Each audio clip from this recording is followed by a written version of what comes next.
श्री सीतारामचंद्र भगवान की जय। बंधुओं, मैं आचार्य अवधेश दास आप सभी के सम्मुख इस विषय पे चर्चा करने आए हैं। क्या गलती करते हैं जिससे हमारे पितृ लोग नाराज हो जाते हैं। तो पितृपक्ष में अपने पितरों के निमित्त विधि विधान से कार्य करना होता है। वह कार्य न करके केवल अपने मनमाने ढंग से जब कार्य करते हैं तो हमारे पितृ लोग नाराज हो जाते हैं। प्राय करते हैं पितृपक्ष में ज़्यादातर लोग जब अपने पिता की तिथि आती है उस तिथि पे किसी को टिफ़िन बना के दे देंगे, किसी भी ब्राह्मण को बुला करके भोजन करा देंगे और इतने से ही केवल पर्याप्त नहीं होता है। हमारे पितृ हमको संपूर्ण संपत्ति दे करके हमको इस धराधाम पे हमको संपूर्ण संपत्ति दे करके गए हैं। साल भर में उनकी एक बार उनके निमित्त हमको कुछ करना है तो थोड़ी उदारता हम लोगों को रखना पड़ेगा। बंधुओं, प्राय हम लोग क्या करते हैं कि जब हमारे पिता आदि का तिथि आता है तो हम यह कदापि नहीं विचार करते हैं कि हम कौन से ब्राह्मण को भोजन करा रहे हैं। और तर्पण आदि के लिए तो बहुत कम ही लोग सोचते हैं, पिंडदान के लिए तो बहुत कम, यही हम लोग गलती करते हैं। नियम यह है कि जब तिथि आए तो उस दिन किसी वैदिक ब्राह्मण को, अच्छे ब्राह्मण को जो गायत्री संध्या करते हो ऐसे ब्राह्मण को बुलाएं और बुला करके उनसे अपने पिता के निमित्त पिंडदान कराएं। और पिंडदान की विधि जब अच्छे ब्राह्मण को बुलाएंगे तो विधि विधान से कराएंगे। इसके बाद उस ब्राह्मण को वस्त्रदान, गौदान, स्वर्णदान, छत्रदान, उपानह दान, अन्नदान, द्रव्यदान, ये सब दे करके उस ब्राह्मण को संतुष्ट करें।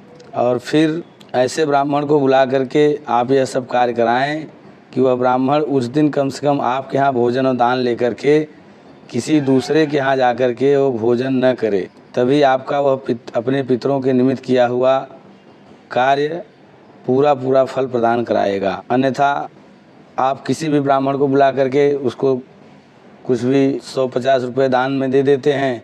लालच में वह ब्राह्मण आपके यहाँ भी जिम लिया, आपके यहाँ भी भोजन कर लिया और फिर जा कर के किसी अन्य के यहाँ पितरों के निमित्त जिम लिया तो न आपके पितर उससे संतुष्ट होंगे, न वह जहाँ जिमेगा उसके यहाँ के पितर संतुष्ट होंगे।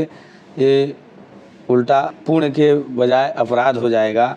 इसलिए आप सभी सनातनियों से निवेदन है कि पितृपक्ष में पिता की तिथि आने पर केवल जिमाने का कार्य छोड़ करके उस दिन किसी वैदिक ब्राह्मण को बुला करके उनसे विधिवत पार्वण श्राद्ध कराएं।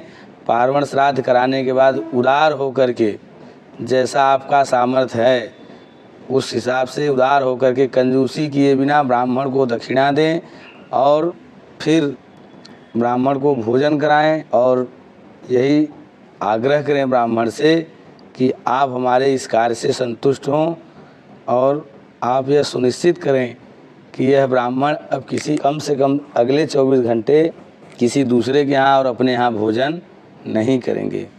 तब इस विधि से आप कार्य कर दिए अगर पिंडदान, तो मैं पूरे विश्वास के साथ कह सकता हूँ कि आपके घर में कितना भी बड़ा पितृदोष होगा, इतने करने मात्र से ही पितृदोष समाप्त हो जाएगा और संतान की अभाव नहीं रहेगा आपके घर में, निसंतान की समस्या नहीं रहेगी आपके घर में। आपके घर में कभी भी व्यापार में घाटा नहीं होगा, आपसी कलह नहीं होगा। किंतु सावधान होकर के आप सबको ऊपर विधि विधान से अच्छी तरह से जो है अपने पितरों के निमित्त पिंडदान, तर्पण और उदार होकर के दान इत्यादि करना पड़ेगा। आप सबका कल्याण हो, भगवान आपके मनोकामना पूर्ण करे, पितरों की प्रसन्नता की प्राप्ति हो। श्री सीताराम चंद्र भगवान की